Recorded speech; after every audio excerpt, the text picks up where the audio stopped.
जानते हैं कि दर्पण जो है वो दो तरह का होता है, समतल दर्पण और गोलीय दर्पण।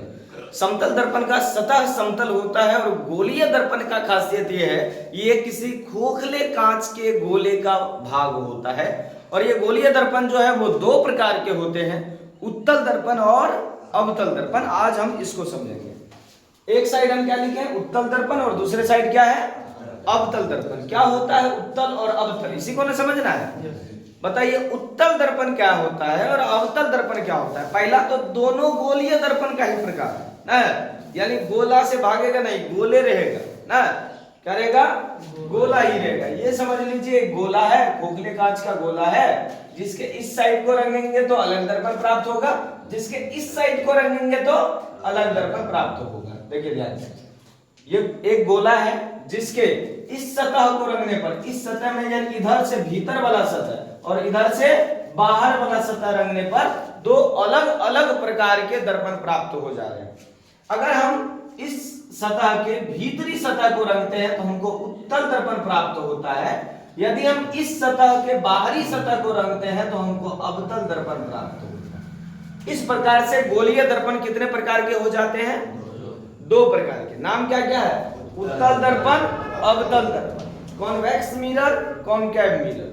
अब दोनों को देखिए क्या है, उत्तल दर्पण जो है लिखा हुआ उनको देखना है।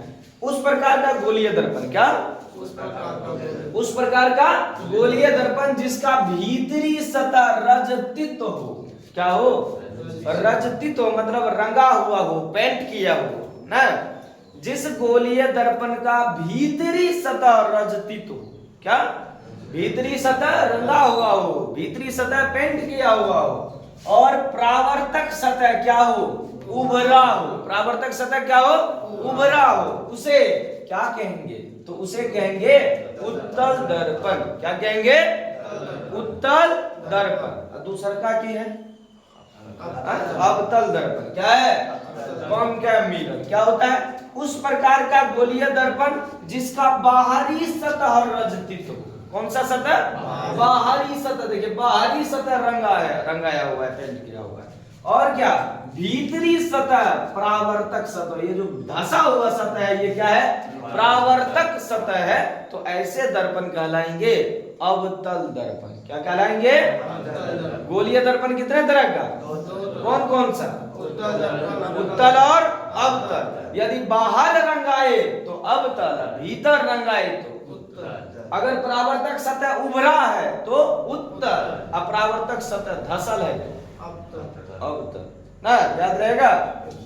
अब देखिए दोनों में गोलीय दर्पण से प्रकाश का परावर्तन एक लिए हैं आगे, हालांकि इसको खूब इलेबोरेट करेंगे अच्छे से। एक किरण है, प्रकाश की किरण देखिए है ना, एकदम स्पीड से आई और उत्तल दर्पण से टकराई, और उत्तल दर्पण से टकराई तो देखिए उधर चल गई ना। ये किरण इधर से आई और इधर चल गई, क्या कटा किरण, एक दूसरे से कटा, कहीं भी कटा, किसी लाइन पर कटा, नहीं कट रहा है। क्यों नहीं कट रहा है, कोई कारण होगा, हाँ। लेकिन इसको जब पीछे बढ़ाए, क्या किए, पीछे बढ़ाए, देखिए कट रहा है, कहीं नहीं कट रहा है। इसी को जब पीछे बढ़ाए तो देखिए कहीं कटता हुआ नजर आ रहा है ना। इसका मतलब इस दर्पण में प्रतिबिंब जो है वो वास्तविक नहीं बनेगा, प्रतिबिंब हमेशा काल्पनिक बनेगा, क्योंकि इसको पीछे बढ़ाने पर कटता हुआ नजर आ रहा है, कट नहीं रहा है, कटता हुआ नजर आ रहा है। इसमें देखिए प्रकाश की किरण गई, परावर्तित हुई, अपरावर्तित होने के बाद देखिए है बिंदु से टकरा गई, और रियल में कटा, पिछुआ गुने बना है, रियल में कट गया जाके, नहीं कटा, ठीक। तो ऐसे दर्पण में क्या बनेगा, वास्तविक प्रतिबिंब बनेगा, हालांकि काल्पनिक भी बनेगा ना। दर्पण के आगे में रख देंगे ना वस्तु को तब बनेगा, ये सब आगे वाली चीज है। लेकिन एक परावर्तन दिखा दिए कि आपको दोनों दर्पण से परावर्तन कैसे होता है। हो गया।